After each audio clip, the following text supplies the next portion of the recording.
I'm very excited to have Anja Pannek from the Mortgage and Finance Association of Australia with us today. Welcome, Anja. Thank you. Great to be here. Thank you for your time. We're going to be delving into some associations-based questions, but also some light-hearted and fun questions just to get to know you a bit better as well. So let's start with, how do you think working for associations like the MFAA will evolve in the next 1 to 3 years? So I think first thing I need to say is that associations play such a key role in terms of representing their members and shaping policy and regulation, in particular in the industry that we work in, because it's highly regulated.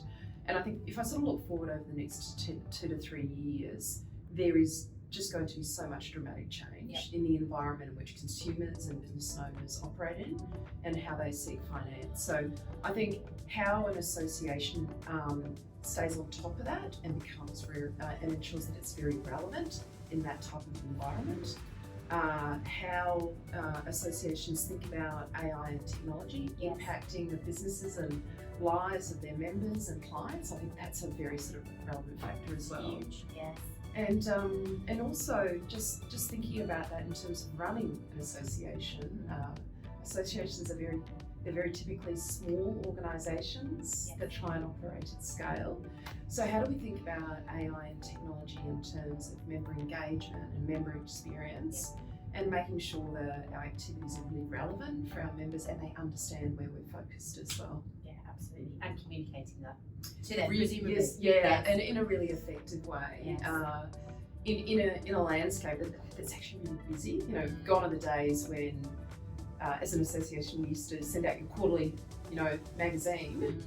Now it's, there's a multiple of different mechanisms when it comes to communication, and also how you interact on social platforms and through social means as well, which is often where a lot of people go to get their information increasingly in terms of running their business. So much going on. What do you think are some of the opportunities and the challenges that are facing MFAA at the moment? So the first thing I think in terms of opportunities is the industry that we're operating in. So the team and I are immensely proud to represent mortgage and finance brokers. This is an exciting, dynamic and really valued industry by consumers and business owners. We've got 70% market share when it comes to mortgages in Australia, and for intent small business loans facilitated by brokers. So I think the big opportunity is just operating in that industry, which is really dynamic. There is not a single day where something doesn't come to us where we need to consider it in context of where the industry is going. I think, some of the challenges, and this isn't just for us, but it's for every association, is relevance. Yes. I think when there's a significant amount of pressure or something facing an industry, it really mobilises. Yes. But most people want to get on with their job and want to know that you've got their back as well. I'd say the last thing as well, both a challenge and an opportunity. Obviously, advocacy is a huge part of the role that we play. That's a very long game, advocacy. Yes. And it's very rare to get immediate outcomes. So our role as an association is how do we work really hard at effectively communicating the work we're doing in the advocacy space and how it translates to the day-to-day role of our members and how it's helping them now and into the future. Absolutely. Thank you. That's interesting. Thank you so much. Can you share some insights into any new initiatives that you're looking into at MFAA? Anything new or exciting that you're trying? So something I'm particularly excited about is the positioning our members and the industry in context of Australia's transition to net zero. So this is a very big topic, increasingly, it's a big topic globally, it's a big topic for the government and the country, and every day we hear about the impacts of climate change. So I'm excited because recently we've been selected to be on a federal panel to look at how Australians can seek green options and understand green options, green financing for their residential properties. So if you think about it, a real moment of truth as a homeowner is when you go and speak to your broker about how do I finance my home? Yes. And we see that as a pivotal point at which we, our members, can help educate homeowners on what their options are and how the scheme will work and what the benefits are. So I think that'll be a real transformational change over the next 2 to 3 years. That's exciting, and I'm keen to hear more about that as a homeowner. Fantastic, thank you. And are there any initiatives that you are driving to particularly attract younger members to your association? It is a key focus of ours as well.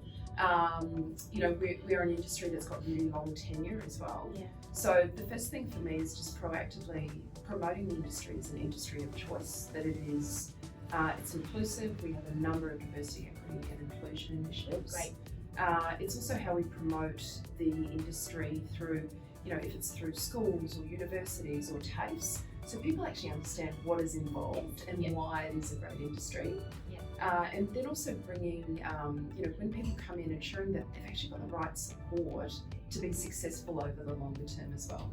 We run a young professionals panel where we have members who meet a certain age criteria that come and actually share their views with us as well, because we think it's important to get those perspectives to inform what are we going to do and how do we make sure we hear those voices as well. Because they come with really sort of fresh ideas, which I love. I love that. Yeah, shaping the future. Fantastic. Thank you.